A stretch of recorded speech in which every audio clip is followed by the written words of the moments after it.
Hello students, आज हमारी पहली क्लास है। Welcome to my class. और इस पहली क्लास में मैं बिल्कुल बेसिक से स्टार्ट कर रही हूँ। जो 11th स्टैंडर्ड के स्टूडेंट हैं जिन्हें कुछ भी नहीं पता है कॉमर्स का, या फिर जो बीबीए या बीकॉम में एडमिशन ले रहे हैं और वो नॉन कॉमर्स बैकग्राउंड से हैं कि उन्होंने 12th में जो है साइंस स्ट्रीम ली है या आर्ट्स स्ट्रीम ली है, लेकिन वो अब जो पढ़ाई कर रहे हैं वो बीबीए या बीकॉम की कर रहे हैं। तो उन्हें बिल्कुल कुछ पता नहीं होता है कि एक्चुअल में अकाउंट है क्या और हम क्यों इसे पढ़ रहे हैं। तो आज का जो हमारा पहला टॉपिक है हमारी फर्स्ट क्लास का, वो टॉपिक है हमारा नीड फॉर अकाउंटिंग। हमें अकाउंटिंग की ज़रूरत क्यों होती है। अकाउंटिंग की ज़रूरत हमें क्यों होती है, इसका जो बेसिकली मेन पर्पज़ है, आप ऐसा समझिए कि हम अपनी डेली रूटीन लाइफ में बहुत सारे लोगों से मिलते हैं, बहुत सारे लोगों से बात करते हैं।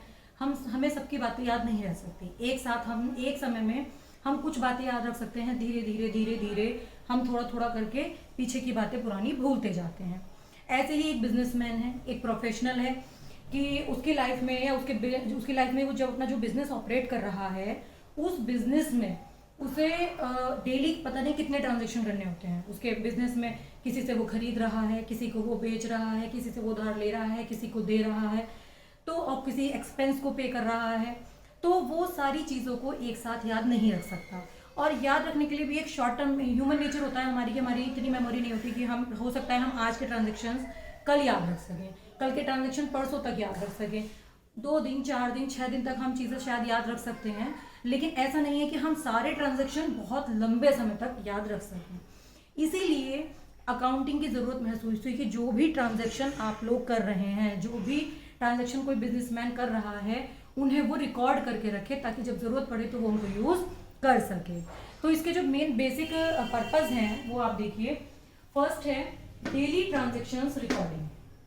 सबसे पहले अकाउंटिंग की ज़रूरत क्यों है कि हम दिन में, मान लीजिए एक दिन में हमने 50 ट्रांजेक्शन्स किए, तो हमें उनको रिकॉर्ड करना है ताकि हमें याद रहे हमने किसको लिया, किसको दिया।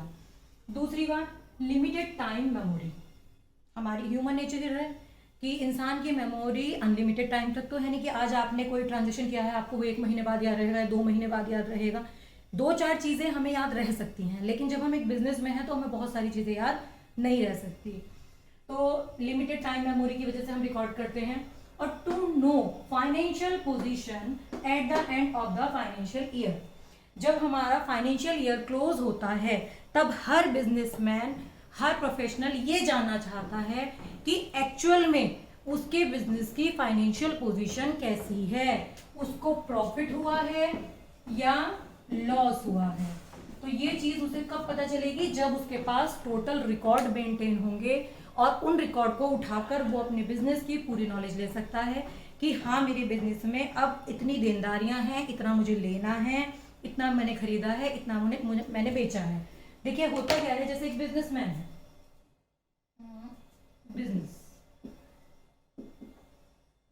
अब बिजनेस जो है वो परचेज भी करेगा, सेल्स भी करेगा, उसके डेटर्स भी होंगे,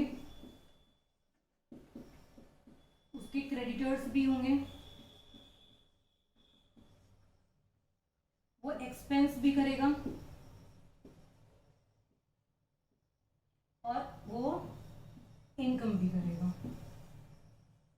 तो इन सब चीजों में जो तालमेल है कि क्या हुआ है, एग्जैक्टली हमारी फाइनेंशियल पोजीशन क्या है, वो हमें पता चलेगी जब हमारे पास सारी चीजें मेंटेन होंगी, जब हमारे पास रिकॉर्ड मेंटेन होंगे। आपने कहावत भी सुनी होगी, पहले लिख पीछे दे, भूल पड़े कागज से ले।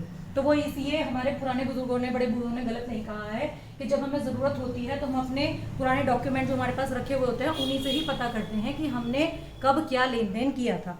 इसके अलावा जो आपके प्रॉपर जो डॉक्यूमेंट मेंटेन होते हैं वो आपको इनकम टैक्स में, जीएसटी में हेल्प करते हैं। अगर मान लीजिए आपका कोर्ट में कभी कोई केस होता है, कभी कोई आपके मतलब कोई प्रॉब्लम आपके सामने आ जाती है, तो अगर आपने प्रॉपर डॉक्यूमेंट मेंटेन किए हैं तो आप उनको एज ए एविडेंस कोर्ट में रिप्रेजेंट कर सकते हैं। Thank you. आज की क्लास में बस इतना ही। नेक्स्ट टॉपिक नेक्स्ट क्लास में। Thank you so much.